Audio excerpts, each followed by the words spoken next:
They say you never really know someone until you watch them choose. Choose comfort over conscience. Choose silence over standing up. Choose to close a door on an old man in a wheelchair on the coldest night of the year. I watched my father make that choice on Christmas. I watched 12 relatives at a candlelit table make it with him. And I watched my 88-pound grandfather sit perfectly still in a wet wool coat as the deadbolt turned behind us, his breath fogging in the porch light. The bad wheel on his chair ticking down to nothing in a frozen yard. I thought that was the night we lost everything. I had no idea that the frail, shivering man I was lifting out of a snowbank was carrying a secret worth more than every house on that street combined. I had no idea that 10 weeks later, a lawyer in a glass tower would slide a folder across a polished table and read a number out loud that would not fit on one line. I had no idea that the people who had just thrown us into the cold were standing on a floor that did not legally belong to them and never had. My name is Hillary Foster. I am 32 years old. And what I am about to tell you is the story of the quietest man I ever knew, the family that mistook his silence for weakness, and the Christmas night that finally gave him the last word. Before I take you back into the cold, do me one small favor. If you have ever watched someone you love be treated like they did not matter, hit that subscribe button right now. Drop the word dignity in the comments so I know you are here, because what you are about to hear is not just my story. It is for every overlooked grandparent, every quiet uncle, every aunt rolled into a corner at a holiday dinner. Stay with me. The reveal at the end of this video is going to change the way you look at every silent old man you have ever underestimated. Let me back up. Let me show you how a granddaughter ends up pushing a wheelchair through 9-degree snow on Christmas night. I cook for a living, 12 years in kitchens. The last 4 as sous chef at a farm-to-table place downtown. And that February, the owner had finally said the word I had worked toward since culinary school. Chef. My own line, my own menu. My name on the chalkboard. I built that the slow way. On burns and double shifts and a studio apartment I could finally afford on my own, 20 minutes from the suburb where I grew up. Nobody handed me anything. I liked it that way. The one person who ever acted proud of me was my grandfather, Walter Foster, Walt to anyone he liked, and he liked almost no one in our family by then. He had a stroke 3 years back at 75. After that, he lived in my parents' big colonial in Halewood in a downstairs room that used to be a study. I called him every Sunday. I drove out twice a month with soup in a thermos and sat with him while his hands stayed busy, because his hands were never still. Even after the stroke took the strength from his right leg, his hands kept moving, always carving. I should have wondered why. My parents talked about him the way you talk about a leaking roof. Expensive, inconvenient, a thing you resent paying for. My mother, Linda, would sigh and mention what his care cost like she was carrying him on her back up a hill. My father, Russell, mostly just left the room. I did not understand it then. A man raises you, feeds you, and you treat him like a bill that will not stop coming. I kept thinking there had to be a reason a son could look at his own father with that much cold in his eyes. There was a reason. It took me decades to learn it, and by the time I did, 3 lives had already been broken to keep it buried. The invitation came by phone in mid-December. And it came with conditions. My mother called on a Tuesday while I was prepping for service. Christmas dinner, 7 o'clock. And please, Hillary, do not let your grandfather turn it into a production. Those were her words. A production. I asked what she meant. She said the relatives were coming. The Proots, the Andersons. The evening needed to look a certain way. She said the wheelchair made the dining room feel like a hospital. She said maybe he would be more comfortable eating earlier, in his room. Before everyone arrived, I held the phone against my shoulder and kept dicing, because if I stopped, I was going to say something I could not take back. My sister Brooke got on the line next. 29, and never once embarrassed by it. She spent 4 minutes describing the watch our parents had already bought her. Then she said, almost cheerful, that I should leave the old man home so I could actually enjoy myself. I said I would bring him. There was a pause that told me everything. I told them I would handle his chair, his food, all of it, that they would not have to lift a finger. What I did not say was that I had already decided he was going to have one good Christmas in that house while he still could. I bought him a new flannel shirt. I pressed it myself. I should have heard the warning in that silence. I heard it. I just believed, the way you do, that no one would be cruel to a man on Christmas. I was wrong about that. I was wrong about a lot of things that night. But the thing I was most wrong about, the thing I would not understand for another 72 days, was who in that house was actually wealthy. And who was about to lose everything. We arrived at 6:45. The trouble started at the threshold. There was no place set for the chair. The table sat 12 in a room built for 10. And when I rolled Walt toward the empty stretch near the head, my father stepped in front of us. He looked at the wheelchair like it had tracked mud across his life. "That thing is an eyesore," he said. Not even quietly, and he wheeled Walt himself into the corner by the sideboard, the bad corner, where the right wheel ticked against the floor register every time it turned. Walt did not argue. He folded his hands and watched the room with those pale, patient eyes. Dinner came out on the good china. Prime rib, the works. My mother served everyone but him. When I asked for his plate, she waved at the kitchen and said there were leftovers from lunch. He could have what was there, cold ham and a heel of bread. I had made a braise that morning. His braise. The red sauce one he taught my grandmother 40 years ago. I had brought it in a covered dish, hoping to add it to the table. My mother set it on the counter, untouched, like a coat she did not want. Brooke laughed at something on her phone. The Pruitts talked about a cruise. And my father, carving at the head of the table, looked down the length of it at his own father in the corner. And he said the line I will hear until I die, "You do not get a seat at this table." The room went quiet for half a second, and then Walt smiled, small and even, and said something so soft only the nearest few caught it. He said, "You sat at plenty of mine." My father's face drained white. He set the carving knife down too carefully. I did not understand why a sentence about chairs had hit him like a slap. I would not understand for 10 more weeks. But something had just been said in that dining room that 12 adults missed, and one old man had been waiting his whole life to say. I would replay that moment 1,000 times. You sat at plenty of mine. What did he mean? What chairs? What tables? What was my grandfather, in that quiet, almost gentle voice, actually telling the son who had stolen something I did not yet know existed? I did not know. I just knew I had watched a 78-year-old man eat cold ham off a paper towel while his family passed gravy over his head. And something in me stood up before my body did. I said it plainly. No shouting. I said, "He is your father, and you are feeding him scraps in the corner." The table stilled.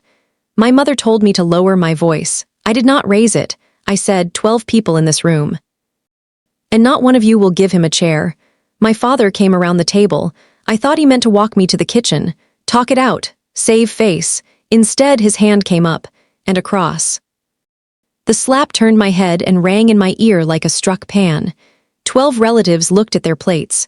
Brooke covered her mouth, but not before I saw the corner of it twitch. Walt started to push himself up out of the chair, his arms shaking, his whole body refusing the leg that would not hold him. And I crossed the room and put my hand on his shoulder so he would not fall. My cheek burned. My voice did not. I looked at my father. I said, "You just hit me for asking you to be decent." He straightened his cuffs. He said it again. Slower, like he was teaching me a rule of the house. "You do not get a seat at this table, either of you." I understood then that this was never about a chair.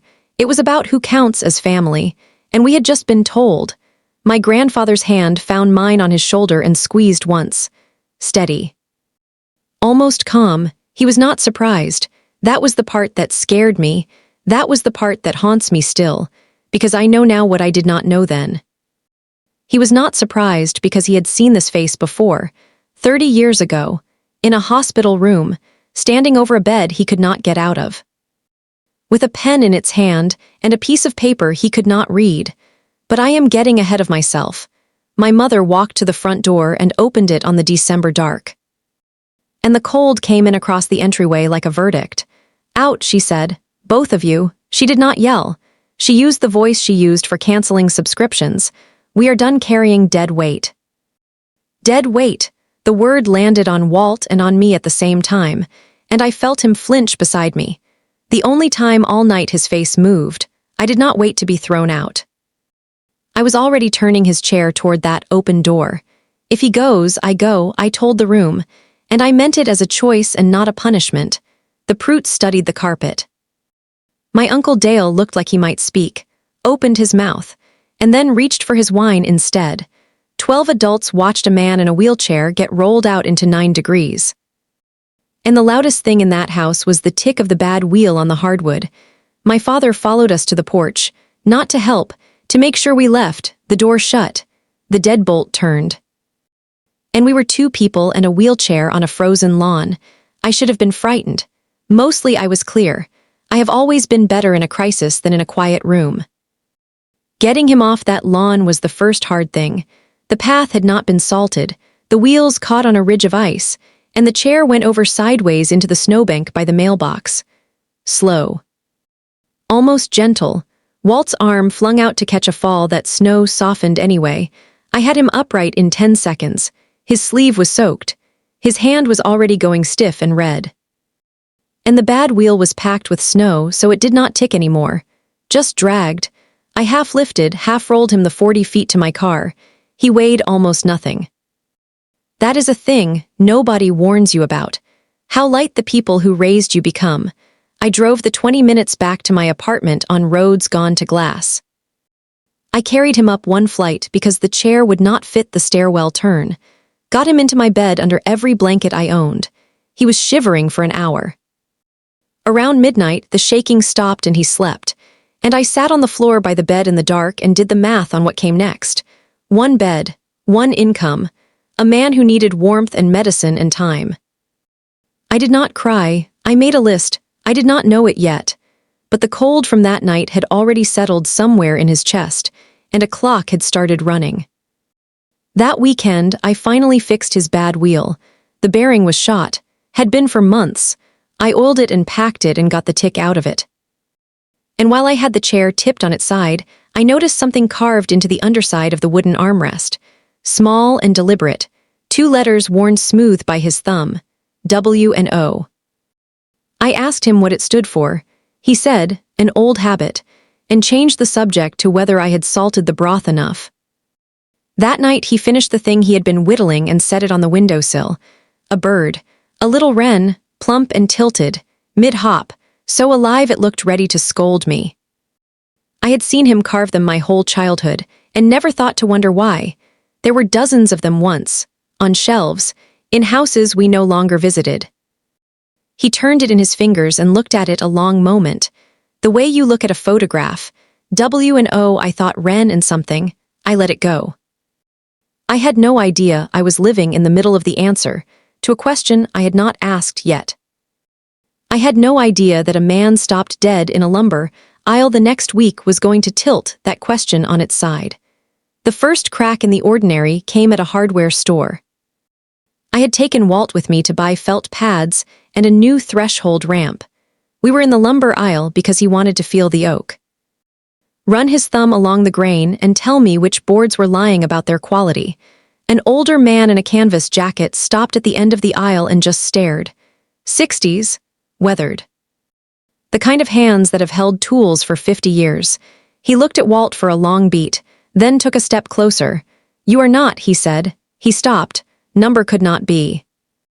He shook his head at himself and almost laughed. "I am sorry," he said. "You look exactly like a man I worked for a lifetime ago, best in the business." And then he just waited. Like he was leaving a door open. Walt smiled, friendly, flat. "People tell me I have that kind of face." The man nodded slowly, not convinced, tipped his cap, moved on. I watched him go. Then looked at my grandfather, who had gone very interested in a piece of red oak. "Who did he think you were?" I asked. Walt set the board down. "Nobody," he said, "a long time ago." He would not meet my eyes, and Walt always met my eyes. On the drive back to my apartment, I kept glancing at him. This frail man in my passenger seat who had once made a stranger stop dead in a lumber aisle. And I felt the first small itch of a question, best in the business. At what? I let it sit. I had a double shift that night and a man to feed first, but the itch did not go away. Some questions, once you notice them, just wait for you. If you are still with me, and your gut is telling you there is more to this old man than anyone in that dining room ever bothered to ask, take 10 seconds right now and hit that like button. It tells me you are here. It tells me you care about the quiet ones. Now stay close, because the letter that came on a Thursday is about to crack this story wide open. The letter came on a Thursday. And it did not look like anything. I was sorting his mail at the kitchen table, the usual pile of plan summaries and pharmacy notices, when I found a thick cream envelope with a return address embossed in navy ink. Crane and Holloway, trustees, certified, requiring a signature, which is how I knew to slow down. Inside was a single dense page addressed to Walter R. Foster, referencing what it called the annual trustee certification. And halfway down, a line about a property tax abatement on the Ashford Mill site. I read that sentence 3 times, Ashford Mill. I had never heard him say those words in my life. I carried it to the bedroom and held it up so he could see. What is Ashford Mill? I asked. He looked at the envelope the way you look at a face from a past life. His expression did not change much. But his hands went still, and his hands were never still. Old paperwork, he said. Let it be. I asked him whose paperwork required a certified letter and a trustee. Mine, he said. In a way that closed the subject like a drawer. I slid it into the zip pocket of my work bag where it stayed. A small cream rectangle I would come back to when everything else had fallen apart. I looked it up on a break behind the restaurant. I searched Ashford Mill. What came back stopped me cold against the brick. It was not a ruin. It was not a memory. It was an operating site. A sprawling complex an hour north of the city. Satellite photos showing acres of roof. Loading docks. A parking lot full of cars on a workday.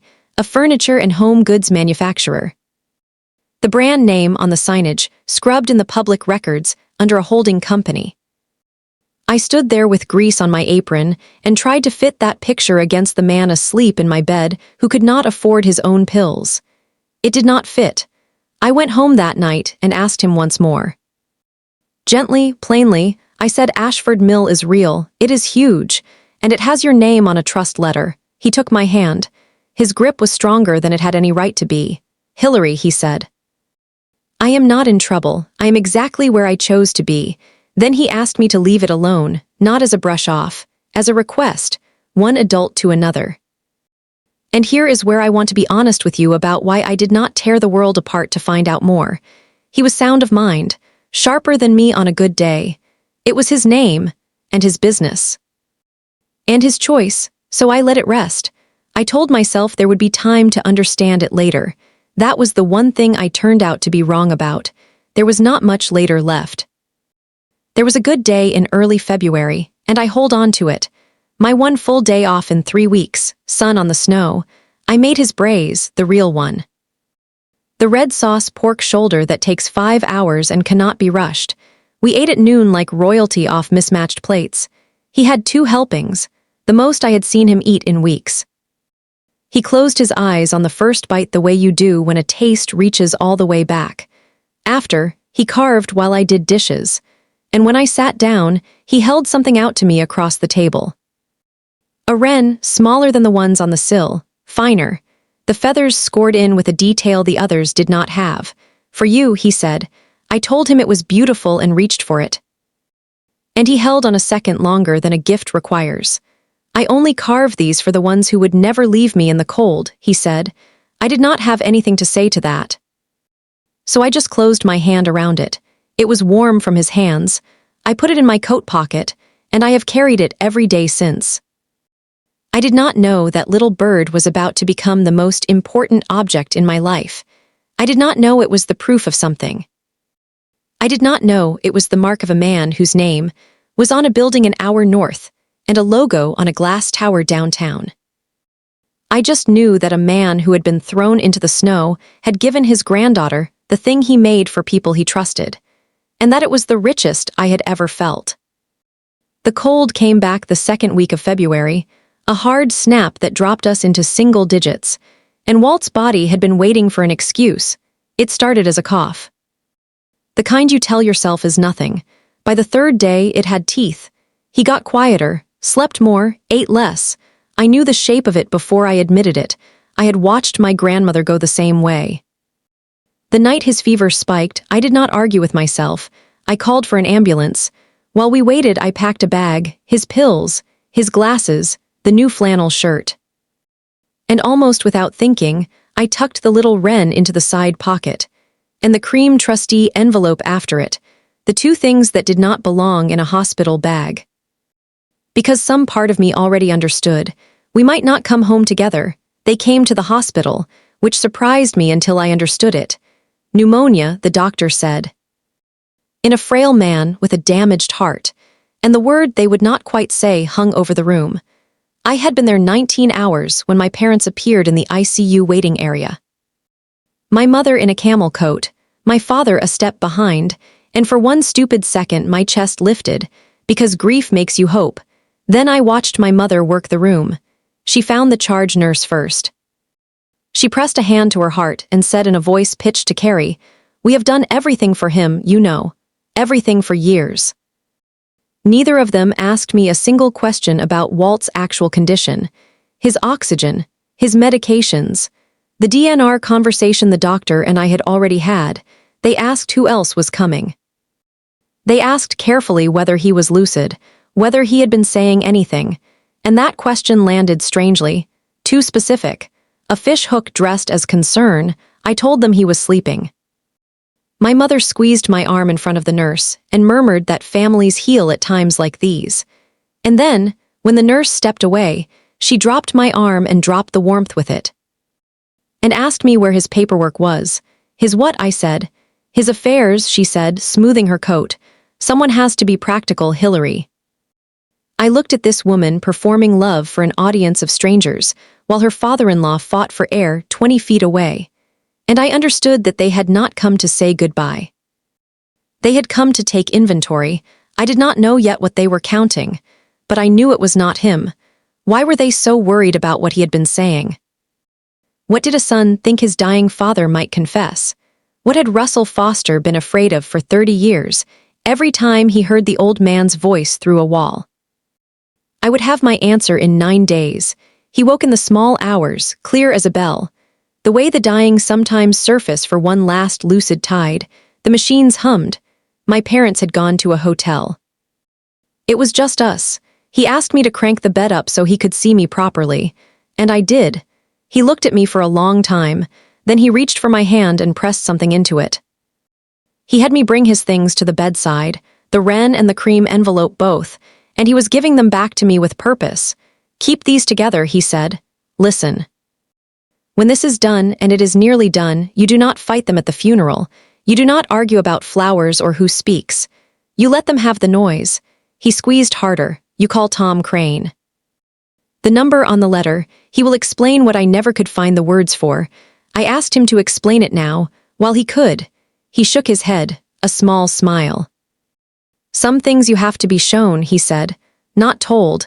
They would not believe me if I shouted it from this bed." He looked at the wren in my palm. "They can take what you build," he said again. Slower this time, like he was handing it to me to carry. "Never what you are. Remember that when the lawyer is done talking." I told him I loved him. He told me I was the only one of them who had earned the right to say it, and that he had known what I was made of since I was 5 years old and gave my whole birthday cake to a kid who had none. Then he closed his eyes, still holding my hand, and I sat with him in the hum and the dark, and did not let go. He died at 4:51 in the morning. His hand cooling in mine before the monitor caught up to the truth. "I won't perform my grief for you. There are people who fall apart loudly, and people who go very still. I am the still kind." I sat with him until the sky outside the window turned the color of old pewter. Then I went down to the parking garage, got in my car, and held the little wren against my chest in the gray light. and I let myself feel it for exactly as long as it took the windows to fog. Then I wiped my face and started making calls, because his voice was still in my ear. I took the cream envelope out of my bag and dialed the trustee line, Crane and Holloway, and left a message for a man named Tom Crane. I expected a call back in a week. The slow grind of estates. Tom Crane called me back in 40 minutes. His voice was careful and warm and absolutely awake, like a man who had been waiting a long time for this exact phone to ring. "I am so sorry for your loss, Miss Foster," he said, and then before I could speak, he said the sentence that tilted the floor. "There is a great deal we need to discuss. And almost none of it can happen over the phone. My parents took over the funeral within a day, exactly as Walt had predicted. They reappeared the moment there was a thing to be seen managing. My mother booked the cheapest package at a chapel across town, told the relatives it was what Walt would have wanted, simple, and scheduled it for a Tuesday morning when fewer people could come. My father handled what he called the estate, which, as far as anyone knew, amounted to a wheelchair, a suitcase of clothes, and whatever was in a modest checking account. They did not ask me to speak. They did not ask me anything except, again, where his documents were. And again, that question had a hunger under it I could not place. The night before the service, I went by the Colonial in Halewood to drop off a box of his things they had demanded. I found my mother alone in the kitchen, no audience, no coat. Holding a coffee cup with both hands like she was cold from the inside. She looked older without the camel coat on. She said, not really to me, that she grew up with nothing. That she had worn the same 2 dresses through high school. That she had learned to smile so no one would see the holes in her shoes. "Poverty is a smell," she said. "You never get all the way off you." For one breath, I saw the frightened girl under the hard woman, and I almost reached out. Then she caught herself, set the cup down. The shutters came back over her eyes. "Do not look at me like that," she said, sharp again. "We did what we had to. Some of us could not afford to be soft about old men." And just like that, the moment was gone, sealed over. She had no idea. Standing in that kitchen, in that house, on that floor, that every wall around her belonged on paper to the man she had thrown into the snow. Tom Crane called the morning after the funeral. He told me there would be a formal reading of Walter Foster's will, that it was required, given the size and complexity of the estate, and that my presence was not optional. The size and complexity. I asked him plainly what that meant. He paused. I could hear him choosing his words like a man stepping across a frozen pond. "Miss Foster," he said, "your grandfather left specific instructions for how this is to be revealed, and in what order, and to whom. I have honored every wish of his for 26 years, and I intend to honor this one." Then he said the part that made the hair stand up on my arms until the reading. "Please do not sign anything anyone puts in front of you. Do not agree to administer anything. Do not let your father file as next of kin. And do not, under any circumstances, discuss the trustee letter with your family." I said I had not told them about it. "Good," he said with feeling. "Keep it that way for 9 more days." I hung up and stood in my kitchen and looked at the cream envelope on the counter. And for the first time, I let myself think the thought I had been pushing down for weeks. Whatever Ashford Mill was, whatever my grandfather had really been. My family wanted it badly enough to throw 2 people into the snow, and they had no idea what they had thrown away. If your heart is pounding right now, that is the right response. Because what I walked into on the 31st floor of that glass tower is going to stop you cold. Take 1 second and double tap that like button. Drop a comment with where you are watching from. And let us walk into that conference room together. The reading was held downtown on the 31st floor of a glass tower I had walked past my whole life without once looking up. Crane and Holloway took the entire floor. That was my first clue that 9 days had not prepared me for anything. The receptionist knew my name before I gave it. A young associate walked me down a hallway hung with framed photographs of furniture. Beautiful pieces, chairs and sideboards and long farmhouse tables.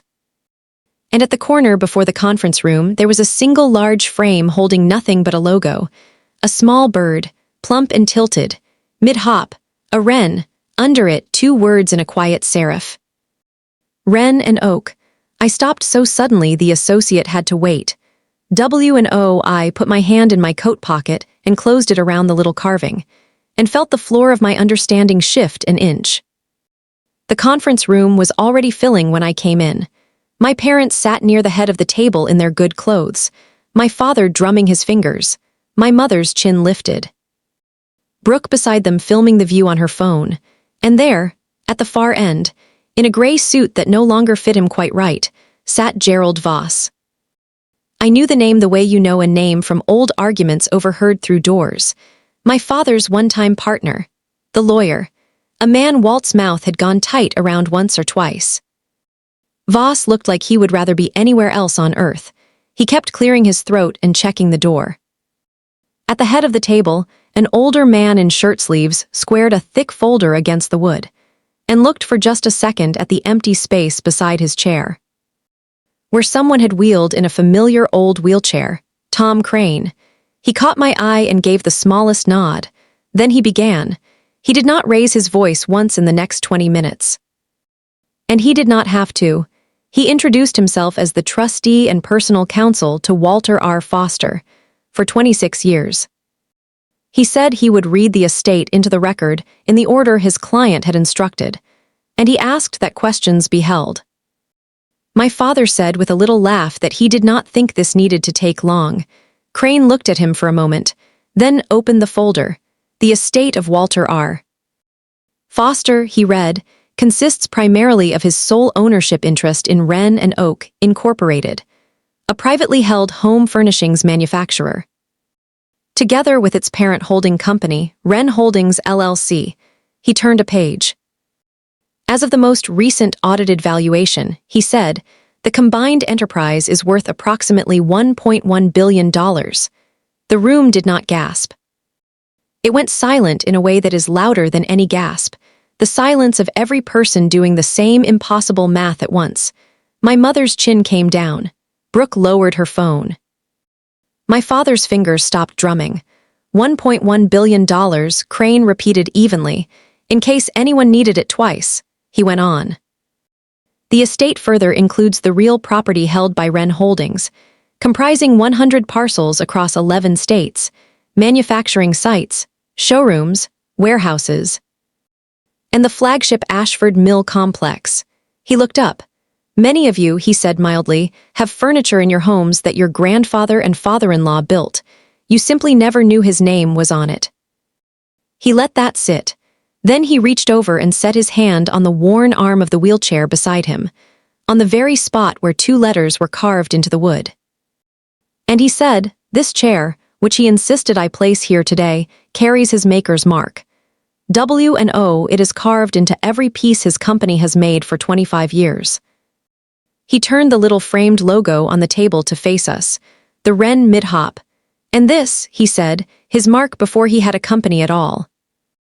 The bird he carved by hand and gave only to the people he trusted. Across the table, my hand was in my pocket, wrapped around the exact same bird, warm, where I had held it for 9 days. I understood then what I had been carrying. My father found his voice first, because men like my father always do. This is absurd, he said, half standing. If Dad had $1 billion, why was he living in my house eating my food? Crane let the question hang until it embarrassed the man who had asked it. Then he opened the second section of the folder. To answer that, he said, we have to go back 27 years. He laid out the documents one at a time, naming each for the record. There was a forensic examiner's report. There was a power of attorney dated to a week when Walter Foster lay in a hospital bed after his first cardiac event. His signature on it shaky, and according to the examiner, not his at all. There was a share transfer agreement, moving controlling interest in Foster and Sons Furniture to a partnership of 2 men, executed while the founder was sedated and incompetent to sign.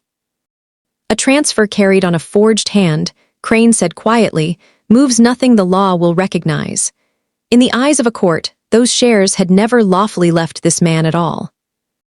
Then he read the 2 names on that partnership into the record, Russell Foster, Gerald Voss, The silence changed temperature. At the far end of the table, Voss stood up too fast, said he had a call, and found the associate quietly blocking the door. "Sit down, Mr. Voss," Crane said without heat. "Your client is also you."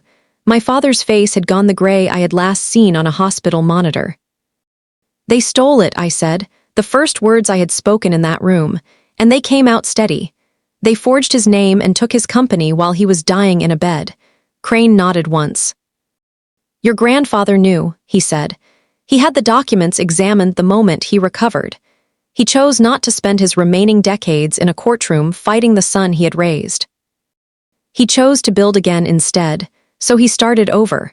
At 51, quietly, through a holding company, and over 25 years he built something 10 times the size of what was taken from him.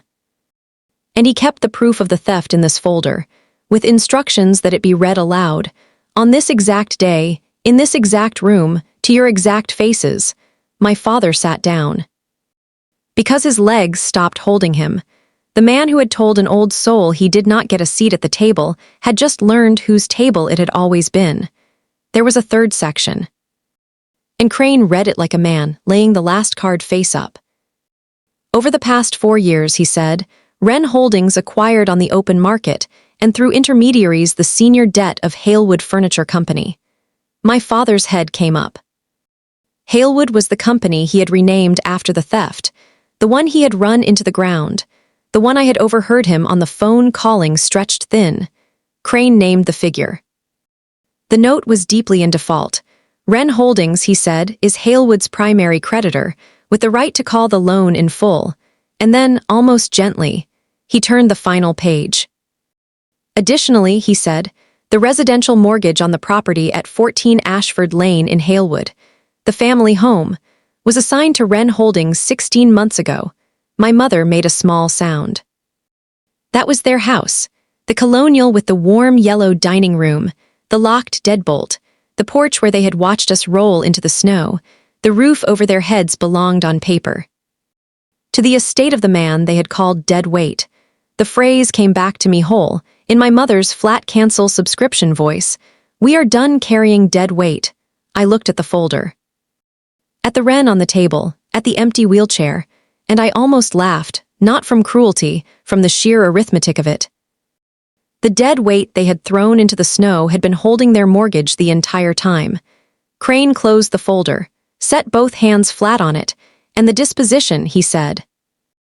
"The entire estate of Walter R. Foster, Wren and Oak, Wren Holdings, the properties, the controlling interest, the right to every claim arising from the documents I have just read, is left in its entirety to his granddaughter."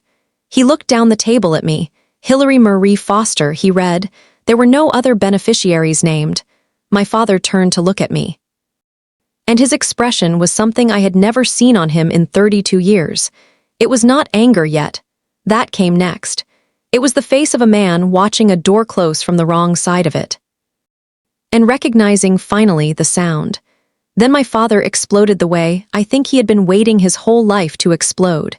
He came up out of his chair shouting that it was a fraud, that I had manipulated a sick old man, that no court would uphold it, that he had spent thousands on that man's care, and was owed, the word cracking in his throat. He pointed at me across the table and called me a liar, and worse, and spit flew, and the associate moved a step closer.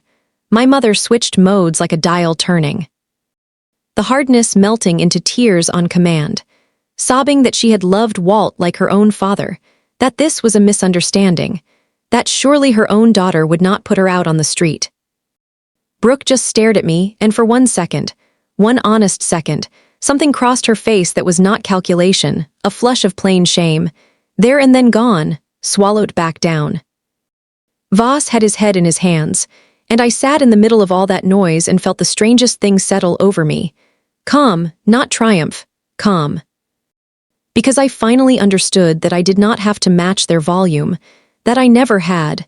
I waited until my father ran out of breath. Then I spoke. And I spoke quietly, so they had to stop to hear me. "You hit me," I said, "for asking you to give an old man a chair." He looked at me. I let the next part land soft. He earned every table you ever sat at, I said, the one you stole. And the one you are standing in. My mother started to say my name, and I held up one hand and she stopped. I took the little wren out of my pocket and set it on the table where everyone could see it. This tiny carved bird beside a $1 billion folder, and I said the words he had handed me to carry, in his voice and mine at once. You took what he built, I said.